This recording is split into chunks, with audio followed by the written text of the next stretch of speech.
သွားလိုက်အောင်ပါ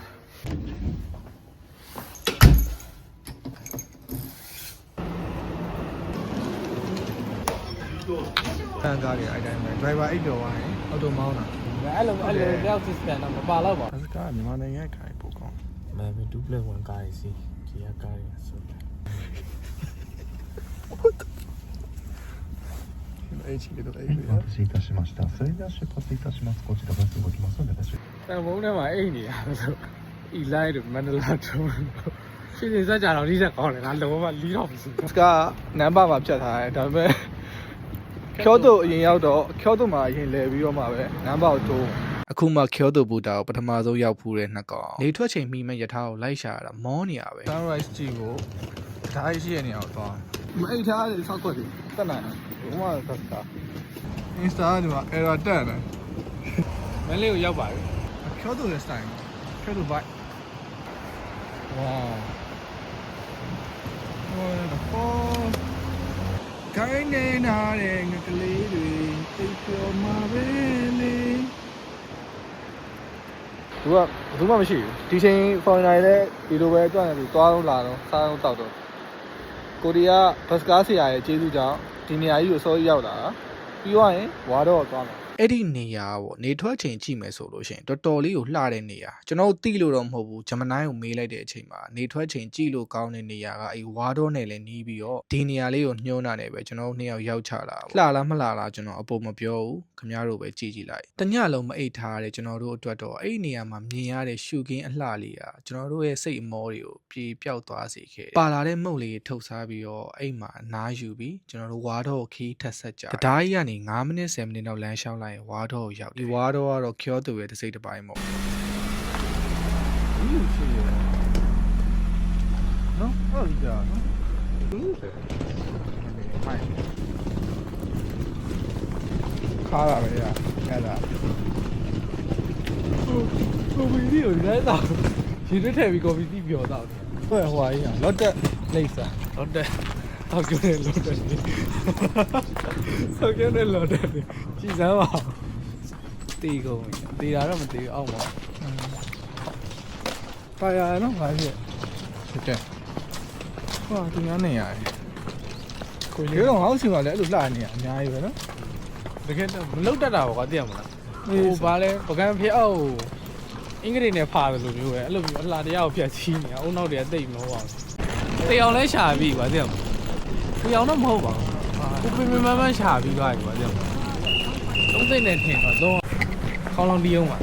ဒီလိုရိုက်မရဘူးဟိုမှာဒီဖျားเจ้าကတော့ကျောသူကိုရောက်လို့ရှိရင်မဖြစ်မနေသွားကိုသွားလဲတဲ့နေရာပါဓပုံရိုက်လို့လဲလှတယ်လို့မျိုးဖျားเจ้าရဲ့တမိုင်းကလည်းတော်တော်လေးစိတ်ဝင်စားဖို့ကောင်းတယ်ဖျားเจ้าရဲ့တမိုင်းကိုမသိခင်တော့ကတော့ဓာကြီးကိုတစ်သားပေါ်မှာရွှေရောင်ဆေးတုပ်ထားပြီးဂျင်းထည့်ထားရပဲကျွန်တော်ထင်ခဲ့တာဘာကြောင့်ဒီလောက်လာလဲသူတွေအများများနေလဲဆိုတော့အခုမြင်နေရတဲ့အပေါ်ထက်နှစ်ထပ်စလုံးကိုသူကရွှေအစစ်နဲ့ပြုတ်လုပ်ထားတယ်လို့ပြောတယ်သုံးထပ်ရှိရဲ့ကျောင်းဆောင်ဖြစ်တာနဲ့အညီအဲ့ဒီသုံးထပ်စလုံးမှာသူကမတူညီတဲ့ဘီတုကလက်ရ၃မျိုးပေါင်းပြီးတော့ဆောက်လုပ်ထားတယ်ပထမဓာတ်ကိုတော့17ရာစုကနန်းတွင်းဘီတုကပုံစံဒုတိယအထက်ကတော့ဆာမူရိုင်းတွေရဲ့နေအိမ်ဘီတုကပုံစံတတိယအထက်ကိုတော့ဇင်ဗုဒ္ဓဘာသာကျောင်းတော်ပုံစံသူကအတွင်းရောအပြင်ရောရွှေချထားတယ်လို့သိရတယ်ကျောင်းဆောင်ကြီးရဲ့ဘေးပတ်ပတ်လေရရေကန်ကိုတော့မေရာပွန်ကျေးမုံပြင်ရေကန်လို့ခေါ်တယ်နောက်ထပ်ထူးခြားချက်တစ်ခုကတော့ကျောင်းဆောင်ရဲ့အမိုးထိပ်ဆုံးမှာကျေးညိုနဲ့ပြုတ်လုပ်ထားပြီးရွှေချထားတဲ့ဖီးနဲ့ငှက်ရုပ်ထုတစ်ခုရှိအဲ့ဒါမင်္ဂလာရှိခြင်းနဲ့ပြန်လည်ရှင်သန်ခြင်းကိုကိုစားပြုတယ်တဲ့1393ခုနှစ်ကစစ်သေနာပတိအာရှိခါကယောရှိမစ်စုရဲ့အနားယူရာအိမ်အဖြစ်တည်ဆောက်ထားတာဖြစ်ပြီးတော့သူကွယ်လွန်ပြီးရဲ့နောက်မှာတော့ဇင်ဗုဒ္ဓဘာသာကျောင်းတော်အဖြစ်ပြောင်းလဲခဲ့ပါတယ်1994ခုနှစ်မှာတော့ UNESCO ကမ္ဘာအမွေနှစ်စာရင်းထဲမှာထည့်သွင်းဖော်ပြခြင်းခံခဲ့ရတယ်ငါချက်တန်မပြည့်ရဘူးချက်တန်လေးပြည့်တာချက်တန်ကိုရမပြရှင်သိချင်လားတောင်းရခွက်လေးကိုဒီကဲပြင်မဟုတ်ပါဘူးတုံးကြည့်လေအဲ့ဒီလေးလေးရော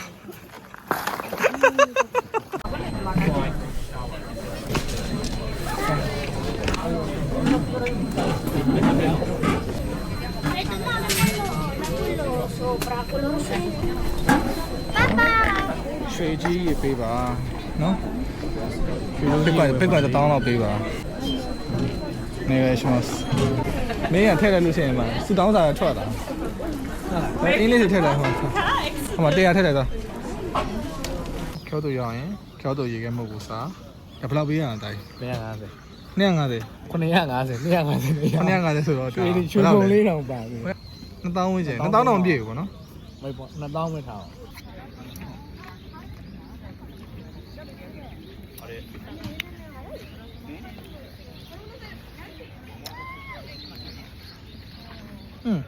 ဟောအထိုးပေါ့နော် chocolate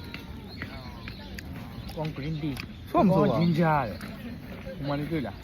shake soft serve ice cream နဲ့ premium cheese ခုနရွှေကြော ဟုတ်ကြနော်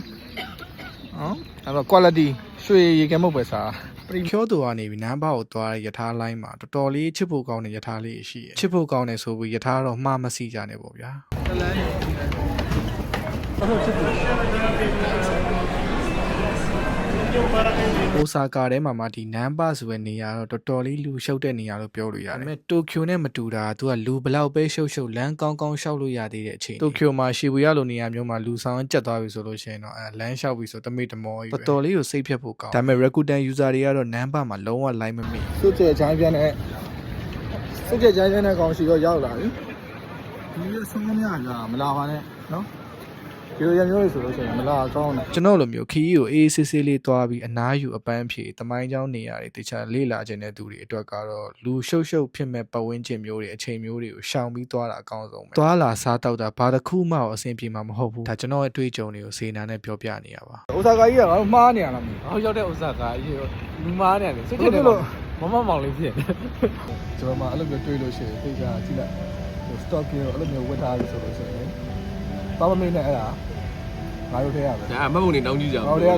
ဒီထက်ပိုပြီးတော့လှစေကောစေခြင်းလို့စေနာနဲ့ပြောပြနေတာပလိန်းနေရမဟုတ်ပါဘူးဗျာနမ်ဘာရဲ့ညတော့ထုံးစံတိုင်းပဲမီးအောင်စုံလေးတွေကောင်မလေးချောလေးတွေကောင်လေးချောလေးတွေနဲ့ပြည့်နှံ့နေရဒီမှာမြေအောက်ယထာလိုင်းနေများလာတော့ကျွန်တော်တေချာတော့မသိဘူးဆိုပေမဲ့ကျွန်တော်တိုကျိုနဲ့ရှင်မဲ့ဆိုလို့ရှိရင်ဘူတာတစ်ခုကနေတစ်ခုကိုထွက်တဲ့အချိန်မှာလမ်းလျှောက်ရတဲ့ပမာဏကကျွန်တော်တော်တော်လေးပင်ပန်းစရာကောင်းမှားပြောမိရင်တောင်းပါမယ်ဟုတ်တယ်ကျွန်တော်ကြည့်那咱这啥股票？咱这长期快。我这都到了，靠山腰呢，不能干不着我。既然那地方是，没注意了，没注意了。到微片呢啊哩，我也哩，好嘞。我家把路明明冲没啊，把路了，把个地没洗了。你家把路明明洗啊？就是。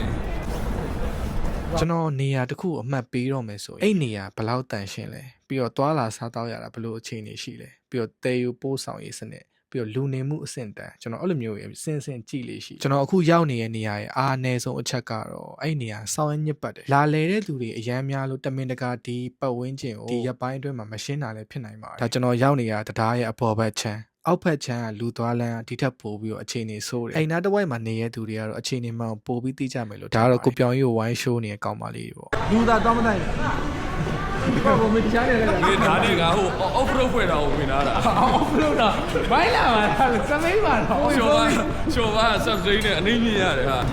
ကိုကလည်းထိုးနေအောင်ကြီးလာတော့ထိုးလို့ရအကောင်တကောင်နေတယ်နောက်မှကသူကဘုံလုံးလေးလာတော့လာဖို့ပြပါကောင်းနေလားမသိဘူးသူမိမဆက်ရှီယာပိကာရာဟူဝါခုလိုတာယာလာတဲ့ညာကင်းတစ်ခုဟူဝါအခုကျွန်တော်လုံနေတယ်မျိုးလှုပ်လို့ရှိရင်တော့ဒါရဲတွေးလို့ရှိရင်အဖမ်းခံရမှာဖြစ်ပါတယ်လုံးဝ line မလောက်ကြပါနဲ့ကောင်းခီးသွားရတာဥစားကောဝါတော့ပြောက်သွားနောက်နေ့ကျုပ်လို့သွားလိုက်တာအေးတယ်ဒီစိတ်တစ်ခုပြောက်သွားဟိုဝါတော့ပြောက်သွားတယ်တစ်ခုပြောက်သွားတယ်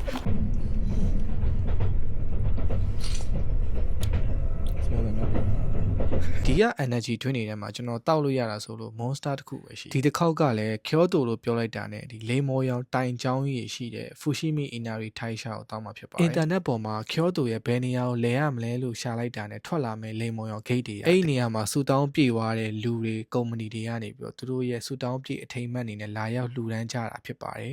ဥဆိုင်မှာသားမှာပေါ်တက်တဲ့ချင်းလေးတောက်တာဟုတ်တယ် smoking area ကြောက်လားကြောက်လားရောက်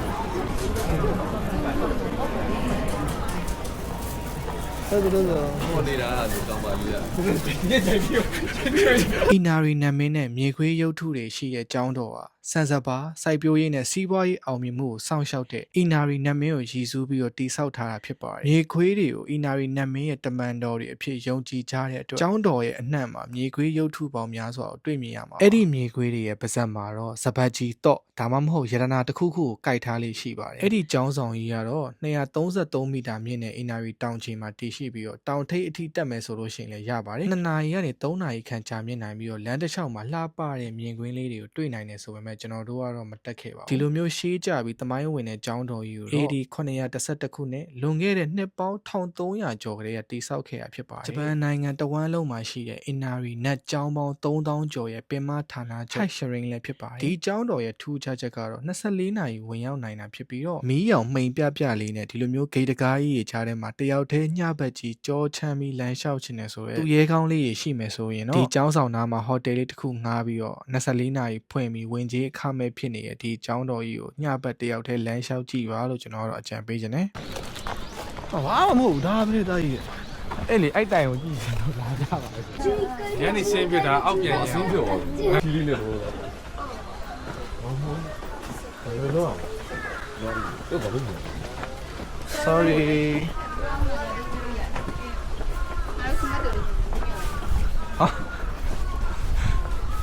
မျိုးလာတွေ့။ကဲဝယ်ကွာ။ဟုတ်ကဲ့ကွာ။ဒီမှာဒီကြောင်းမေးရဖေ့လာကုန်ဟုတ်လားလိမ့်ပါလေ။